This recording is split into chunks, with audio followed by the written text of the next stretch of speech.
இயேசுவிலே பிரியமான சகோதர சகோதரிகளே, உங்கள் எல்லோருக்கும் ஆண்டவராகிய இயேசு கிறிஸ்துவின் பெயரால் காலை வணக்கங்கள் மற்றும் வாழ்த்துக்கள். நான் உங்கள் அகஸ்டின் வேதியர். இன்று ஜூலை மாதம் 21ஆம் தேதி 2024ஆம் ஆண்டு. ஆண்டவரின் மடியில் 5 நிமிடங்கள். நமது நாட்டை பிரிட்டிஷ்காரன் ஆட்சி பண்ணான். கிட்டத்தட்ட 200 ஆண்டுகளாக நம்ம நாட்டை அவனா பண்ண அடிமையாக வச்சிருந்தான். அவன் அப்படி அடிமையாக வச்சிருந்ததுக்கு மிக முக்கியமான ஒரு வழியை பின்பற்றினான். வரலாற்றை படிச்சிருப்போம் நம்ம.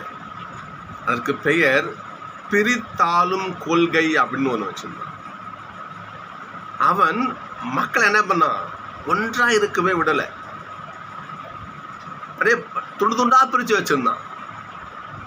இதனால் நிறைய பிரிவுகளால் படித்தவன் படிக்காதவன், ஏழை, நீ அந்த பிரிவு இந்த பிரிவு, நீ இப்படி எப்படி என்று நீ எனக்கு வேண்டாப்பட்டோம் நிறைய மக்களை ஒன்று கூட்டல.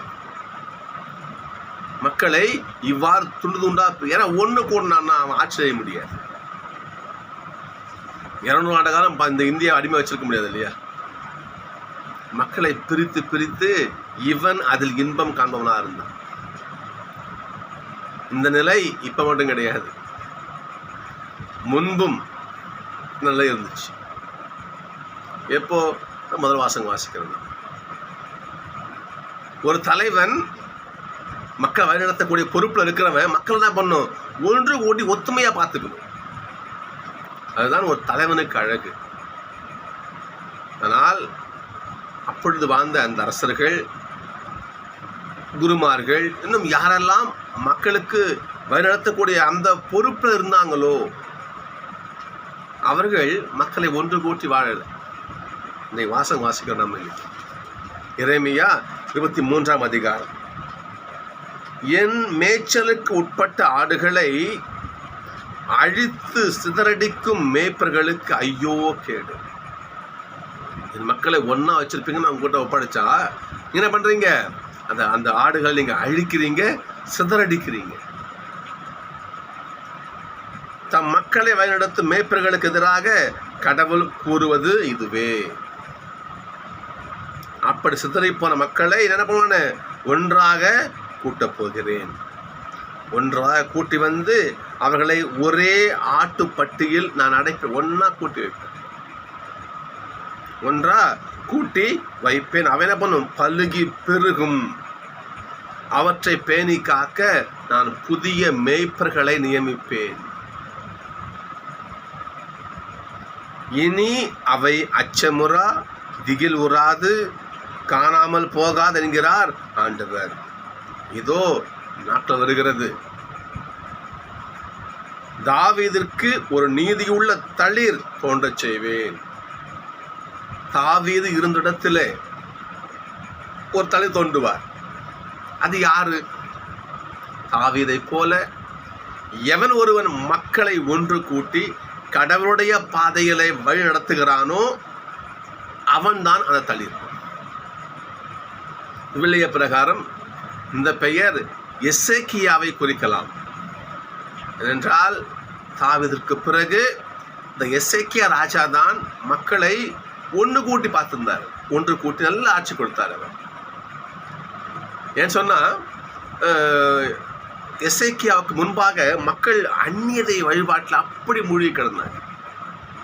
அங்கங்கே தொழுகை மேடுகள், பலிப்பீடங்கள் அங்கங்கே இருந்துச்சு. அனைத்தையும் இந்த ராஜா, அந்த மனுஷன் மொத்தத்தையும் அழிச்சு ஒழிச்சார். இனி என் நாடு யாவே ஆண்டவருடைய திருக்கரத்தில் இருக்கணும். இனி இந்த யூத நாடு, இஸ்ரேல் நாடு, மக்கள் எல்லோரும் ஆண்டவருடைய பாதத்தில் இருக்கணும். அவருடைய எசேக்கியாவுடைய எண்ணம் தான். அனைத்து ஆளையும் அடித்து தரமாட்டமாக்கினார். ஆண்டவருடைய கரம் அவர் கூடவே இருந்துச்சு. எசேக்கியாவுக்கு அவர் மொத்தத்தையும் அழித்து ஆண்டவருக்கு வந்து ஆட்சி பண்ணார். பாருங்க பார்ப்போம், தாவீதின் தளிர். தாவீதிற்கு பிறகு யார் மக்களை கடவுளுக்கு காட்டிய நெறியிலே வழிநடத்துகிறாரோ தளிருங்கிற வார்த்தை அவருக்கு தான் பொருந்தும். ஸோ இந்த நேரடி பொருள் எசேக்கியா அரசனை ஒரு வேலை குறிக்கலாம், எசேக்கியா ராஜா. ஆனால் இன்னும் நெடிய பயணத்தில் இந்த பொருள் ஏசப்பாவை குறிக்கும். ஏசப்பாவுக்கு இன்னொரு பேர் உண்டு இல்லையா, தாவீதின் மகன் ஒரு பேர் உண்டு. புரியுதுங்களா? ஒரு குருடன் கூட இல்லையா, இயேசுவே தாவீதின் மகனே என் மீது இறக்க வையும். பெத்சாயிதால கூட பாருங்க, எங்க மேல இறக்க வை. தாவீது அங்க வார்த்தை வருது, தாவீதின் மகனே. தாவீதுக்கு தான் பேரு. ஈசாயின் தளிர் ஒரு தளிர் தோன்றும், ஈசாயோட தளிர் தாவீது மகன். இப்ப இயேசுக்கு அந்த வார்த்தை பொருந்தும். ஒரு காலத்தில் தாவீது தளிர் ஒரு மகன் வருவான், ஒருத்தன் வருவான். அவன் மக்களை ஒரு குடையின் கீழ் கொண்டு வருவான். நீங்க என்ன பண்றீங்க? மக்களை செதைச்சு வாழ்றீங்க நீங்க. ஆனால் ஒரு காலம் வரும், இயேசுக்கான முன்னறிவிப்பு இங்க வருது பாருங்க. அதுக்காக பார்ப்போம். அப்படி அந்த தளிர் என்ன பண்ணும்? ஆட்சி செய்யும். மக்கள் என்ன பண்ணுவாங்க? அவருடைய குடையின் கீழ் நீதியையும் நேர்மையையும் அவங்க அனுபவிப்பாங்க. அது மட்டுமல்ல, அப்படி அந்த மக்கள் இருக்கின்ற அந்த நிலை யாவே சித்கேனு என்று அழைக்கப்படும். என்ன அர்த்தம்? ஆண்டவரே நமது நீதி. இந்த நம்ம மத்தியிலே அவனுடைய நீதி நிலை பெற்றிருக்கும்னு அர்த்தம். அப்போ கடவுள் எந்த அளவுக்கு மக்களை இணைக்க ஆசைப்படுறாரு. தலைவர் என்ன பண்றாங்க? பிரிச்சு வச்சு பழகி அவங்களுடைய இன்பம் குளிர் காஞ்சிட்டு இருக்காங்க. இது ஆண்டவருக்கு உரிய செயல் கிடையாது. இங்க யாவே ஆண்டவர் எங்கே சொல்றாரு. அது மட்டும் கிடையாது. இன்னொரு செய்தி பாருங்களேன். அது யோவான்ல ஒரு பகுதி நம்ம வாசிச்சுட்டு நம்ம என்ன பண்ணலாம்? நீங்க நட்சத்திரம் நம்ம போகலாம் நம்ம இன்னைக்கு. சரிங்களா? வாசிக்கலாம் பாருங்களேன். யோவான் நற்செய்தியிலே 10ஆம் அதிகாரம். நல்லது நல்லா அந்த நிகழ்வு தான் இது. பாருங்க 14 to 16 வரைக்கும். நல்ல ஆயன் நானே, நானும் தந்தை என்னை அறிந்திருக்கிறார், நானும் தந்தை அறிந்திருக்கிறேன். அது போலவே நானும் என் ஆடுகளை அறிந்திருக்கிறேன், என் ஆடுகளும் என்னை அறிந்திருக்கின்றன. அவைகளுக்காக என் உயிரையும் கொடுக்கிறேன். இக்கொட்டிலை சேரா வேறு ஆடுகளும் எனக்கு உள்ளன. வேற நிறைய சிதறி போன ஆடுகள் உண்டு. அவற்றையும் நடத்தி செல்ல வேண்டும்.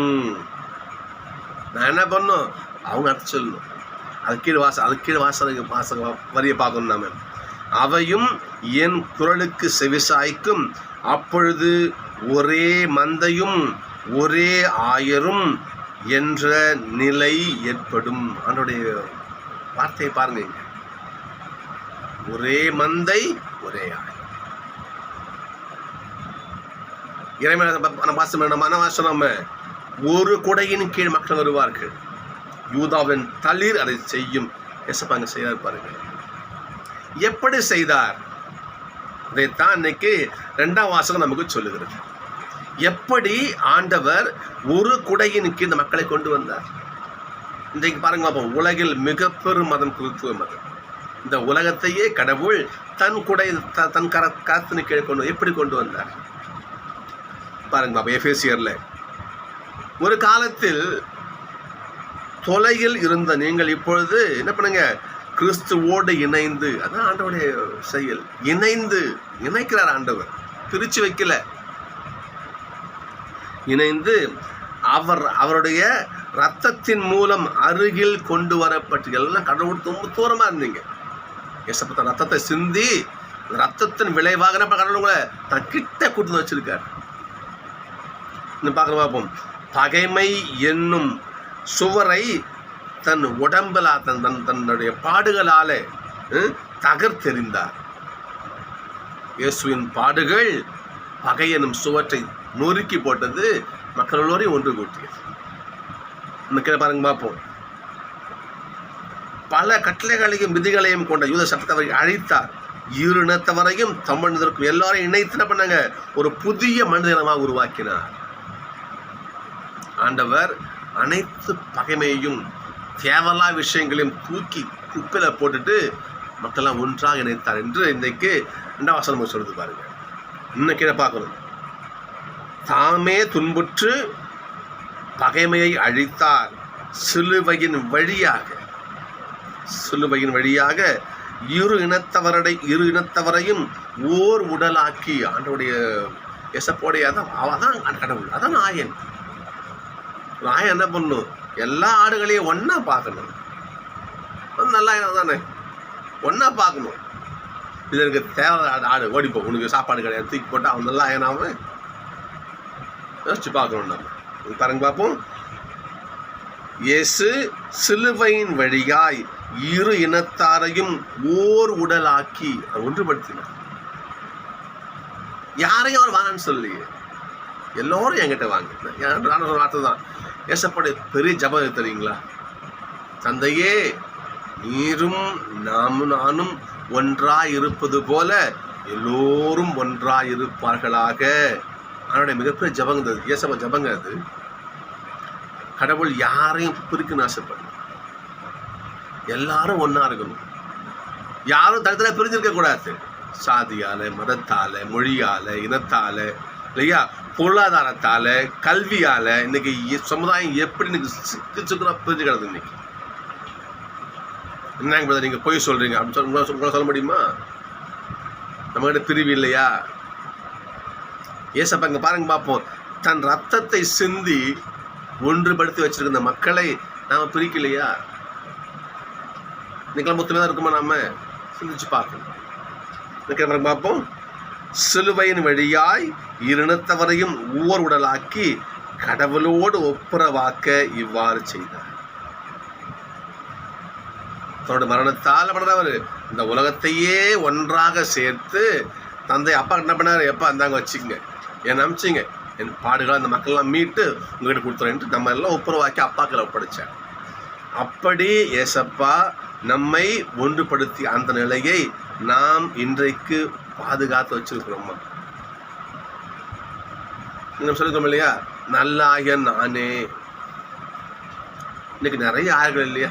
நிறைய ஆயர்கள். இன்றைக்கு ஆயர் என்றால் நான் பிஷப்ஸை சொல்ல வரல, நான் தலைமை பொறுப்புக்குன்னு சொல்கிறேன். எல்லோரும் தலைமை பொறுப்புக்கு எல்லாம் ஆசைப்படுறது எல்லாம் உண்டு. இன்னைக்கு நிறையா உண்டு. ஆனால் அந்த தகுதியில் நாம் இருக்கிறோமான்னு தான் சிந்திக்கணும். நம்ம இந்த திருப்பாடல் எல்லாம் ரொம்ப பிடிக்கும். இந்த திருப்பாடல் எனக்கு மிக மிக பிடிக்கும். இது பிடிக்காத சொல்கிறவங்க யாரும் இருக்கவே முடியாது. என் ஆண்டவர் எனக்கு என்ன குறைவு, எனக்கு என்ன குறைவு. எவ்வளோ பாடு இந்த ஆயர், நல்ல ஆயர் பாடு, எவ்வளோ பார்த்துட்டு எக்கச்சக்கமான பாட்டு. ஆண்டவர் என்னாயன் எனக்கு குறையில்லை. நிறைய இந்த நல்ல வாசிக்கிற பாருங்க பார்ப்போம். என் ஆயன் ஆண்டவர் எனக்கு என்ன குறைவு. பசும்புல் வெளியில் எனக்கு சாப்பாடு, அமைதியான நீர்நிலையில் எனக்கு தண்ணி, எனக்கு புத்துயிர் அளிக்கின்ற ஆண்டவர் அவர், நீதி வழி சொல்லுகின்ற ஆண்டவர் அவர். என சாவின் பள்ளத்தில் நான் போய் விழுந்தாலும் என் ஆண்டவருடைய கரை என்னை தூக்கி என்னை காப்பாற்றும். ஒரு ஆயன் அப்படி இருக்கணும். இன்னும் பார்ப்போம். நான் எந்த தீவுக்கு பயப்பட மாட்டேன். ஏன்னா என் கூட என்னுடைய ஆயன் இருக்காரு. ஏன் ஆளுகள் பயப்படுற சொல்லுங்க பார்ப்போம். இன்னும் கீழே பாருங்க பார்ப்போம். அவருடைய கோலும் நெடும் கழியும் எண்ணெய் தேற்றும். ஒரு ஆயன்கிட்ட ரெண்டு விஷயம் கூட வச்சுருப்பாங்களாம் இல்லையா? கோல் என்ன பண்ணும்? கோல் அவனுடைய கையில் இருக்கும். கோல் என்ன பண்ணும்? கையில் இருக்கும். நெடும் பெருங்குச்சி ஒன்று கையில் வச்சுருப்பாங்க. கோல் என்பது இடுப்பில் இருக்கும். இடுப்புன்னா ஒரு தடி மாதிரி லத்தி மாதிரி இருக்கும். அது எதுக்குன்னா தன் ஆடுகளை தாக்க விலங்கு வச்சுக்குமே. அந்த இடுப்பில் இருந்த என்ன பண்ணுவான்? அதை எடுத்து அடித்து விரட்டுவான். அது நெடும் கழி, பெரிய கழி ஒன்று அவங்ககிட்ட இருக்கும். அது எதுக்கு? அது இலைகளை தாழ்த்தி கொடுத்த ஆடுகளுக்கு உணவு கொடுப்பான். பராமரிப்பு, பாதுகாப்பு. ஒரு நல்ல ஆயனுக்கு கொடுக்க வேண்டிய விஷயம் இதெல்லாம். அவனுக்கு பராமரிக்கணும். சாப்பாடு கொடுத்த, தண்ணி கொடுத்து அதை பராமரிக்கணும் ஒரு ஆயன். அது மட்டுமல்ல, பாதுகாக்கணும். சொன்ன பார்த்தீங்களா? கோல், அவன்கிட்ட கோல் இருக்கும், அவன்கிட்ட ஒரு தடி இருக்கும் அவன்கிட்ட. அதை எடுத்து அந்த ஆடை ஒரு மிருகம் அவன் அடித்து விரட்டுவான். அந்த அளவுக்கு அந்த கோல் பயன்படும். அப்போ ஒரு ஆயன் என்பவன் ரெண்டையும் அவன் கையில் வச்சிருக்கணும். பராமரித்தாலும் தலைமை பொறுப்பாக தான் அர்த்தம். இன்றைக்கு தலைமை பொறுப்பு இருக்கிறவங்க அந்த இருக்கிறாங்களா? அதை நாம் தான் உணரணும். பொது வெளியில் அதை வெளிப்படையாக சொல்ல முடியாது. அதனால் சகோதரர் நாம் சிந்திச்சு பார்க்கணும். நம்ம டக்குனு இப்படி எடுத்துக்கூடாது. தலைமை பொறுப்புன்னா சாமியாருங்க, சிஸ்டருங்க, பிஷப்புங்க, அப்படி எடுத்துக்கூடாது. ஒரு குடும்பம் இருக்குது, குடும்ப தலைவன் தான் நாங்கள் தலைமை பொறுப்பு இருக்கிறது. சொல்றது புரியுதுங்களா? அதனால் நான் சொல்லிட்டு இப்படி மேலே அப்படியே போகாதீங்க. உங்கள் நிலைமையில யோசிச்சு பார்க்கணும். ஒரு குடும்பம் இருக்குது, ஒரு குடும்பத்தில் நீ தலைவன். உன் 4 பிள்ளைகளையும் நீ ஒரு மாதிரி நீ பார்க்குறியா? நீ மூத்த பிள்ளை, அதுக்கு இதுக்கு அரசு இப்படி என்று வித்தியாசம் உண்டா இல்லையா? உண்டு. இல்லைன்னு மறுக்க முடியாது. மறுத்தா நீங்க போய் சொல்றீங்கன்னு அர்த்தம். ஏனென்றால் நான் குடும்ப தலைவன், 4 பிள்ளைங்க, எனக்கு 4 பிள்ளைகளை ஒரு மாதிரி பார்க்குறேன்னா வித்தியாசம் பார்க்குறேன்னா. ஒரு ஆஃபீஸுக்கு போகிறோம், ஆஃபீஸில் ஒரு மேனேஜர் தலைமை பொறுப்பில் இருக்கிற எல்லா பணியாளரையும் நீ ஒன்றா பார்க்குறியா? இல்லை பாஷியாட்டு அங்கே வித்தியாசம் பார்க்குறியா? இவன் என்ன சாதி, இவன் என்ன மதம், இவன் என்ன மொழி, இவன் ஏழை, இவன் பணக்காரன், இல்லை இவன் கக்கூஸ் கழுகுறவன், இப்படி இந்த பணியை வயசு நீ பிரித்து ஆடுறியா? புரியுதுங்களா? இவர் நல்ல கம்ப்யூட்டர், அவருக்கு தனி மரியாதை. துப்புரவு தொழிலாளர் இவருக்கு இப்படி பாஷாட்டு பார்க்குறியா? தவறு. இப்படி நம்ம யோசிச்சு பார்க்கணும். சொன்னோடனே அப்படி போகக்கூடாது. நான் எல்லா தலைமை பொறுப்பையும் சொல்கிறேன். நாமளும் ஒரு இடத்துல பொறுப்பாக இருப்போம். ஒரு பள்ளியில் படிப்போம், நம்ம லீடராக இருப்போம். நம்ம அங்கே ஒரு கல்லூரியில் நம்ம ஒரு மெயின் பொறுப்பில் இருப்போம். அப்போ நமக்கு கீழே இருக்கிறவங்க நம்ம எப்படி வழி நடத்துகிறோம்? நம்ம அதை கவனிக்கணும். இந்த நற்செய்தி வாசகம் ஆண்டவர் இயேசு பாருங்க பார்ப்போம். எப்படி தன் சீடர்களை வழி நடத்துறது பாருங்க. பார்த்து தெரிஞ்சுக்கணும் நம்ம இயேசுவை பற்றி. பாருங்க பார்ப்போம். திருத்தூதர்கள் இயேசு என்ன பண்ணாங்க? இயேசுகிட்ட வந்து கூடினார்கள். தாங்கள் செய்தவை கற்பித்தவை எல்லாம் அவங்க இயேசப்பா என்ன பண்ணாங்க சொல்கிறாங்க. நாங்கள் இயேசப்பா அங்கெல்லாம் போனோம், இதெல்லாம் நாங்கள் பண்ணோம் சொல்கிறாங்க. அதுக்கு இயேசப்பாடி வார்த்தை பாருங்க பார்ப்போம். அவர் அவர்களிடம், நீங்கள் பாலவரத்தை என்ன பண்ணுங்க, இப்போ தனிமையாக இடத்துல போய்ட்டு ஓய்வெடுங்க, அன்றைக்கி ரெஸ்ட் எடுங்க. ஒரு ஆயன் தன் மந்தை எப்படி ஒரு சிறு மந்தை, சீடர்கள் திருத்துவர்கள் பாருங்க, எப்பா நீங்கள் ரொம்ப ஆஜில் வந்திருக்கீங்க, நீங்கள் ரொம்ப அலுப்பாக இருப்பீங்க, போய் ரெஸ்ட் எடுங்க, போங்க ஓய்வெடுங்க போயிட்டு. அப்படி இருக்குன்னு ஒரு தலைவர் இல்லையா? ஒரு தலைமை பண்புக்கு போயிட்டு அப்படியே கசைக்கு பூஜாத்துக்குள்ள கொன்று அவனை அந்த இன்பம் காணக்கூடாது. எசப்பா பாருங்க, இங்கே வந்து சொல்கிறாங்க, எப்பா நீங்கள் டயர்டாக இருப்பீங்க, போய் என்ன பண்ணுங்க, ஓய்வெடுங்கள் என்று அவர்களுக்கு எப்படி ஒரு அனுசரணை செய்கிறாரு பாருங்க. அதுக்கு பாருங்க பார்ப்போம். அவங்க என்ன பண்ணுறாங்க? ஓய்வெடுக்க போகிறாங்க. ஆனால் மக்கள் விடலை. ஏன்னா மக்கள் என்ன பண்ணுறாங்க? இந்த அரசு, இந்த ரோமை பேரரசுக்கு அடிமையாக இருந்தாங்க. அது மட்டும் கிடையாது, சதுசேகர், பரிசேயர், தலைமை குருக்கள், மாநில அறிஞர், இவங்கெல்லாம் மக்களை போட்டு சிக்கி அப்படியே பிச்சு நாராக கிழிச்சாங்க. மக்கள் வந்து அப்படி பைத்தியம் பிடிச்சிருந்தாங்க. நமக்கு நல்ல ஒரு ஆறுதல் வார்த்தை நமக்கு கேட்காதா? ஒரு நல்ல ஒரு 4 வார்த்தை நமக்கு காதல நம்ம மனசுக்கு ஆறுதலாக வரமாட்டாங்களா? நமக்கு நல்ல வழியை காட்ட மாட்டாங்களா என்று மக்கள் என்ன பண்ணாங்க? மனம் அங்கலாய்த்து கிடந்த பொழுதுதான் ஆண்டவர் இயேசு உதித்தார். அவருடைய வார்த்தை மக்கள் கேட்டாங்க, பின்னாடியே போறாங்க. ஏசப்பா சீடர்களும் ஓய்வெடுக்க போறாங்க. அங்கேயும் கும்பலா மக்கள் போகுது. எப்போ இவங்க எங்க போறாங்கன்னு தெரிஞ்சுக்கிட்டு இவங்க முன்னாடியே அங்கே மக்கள்லாம் போயிட்டாங்களா? அங்கே போய் காத்துட்டு இருக்காங்க.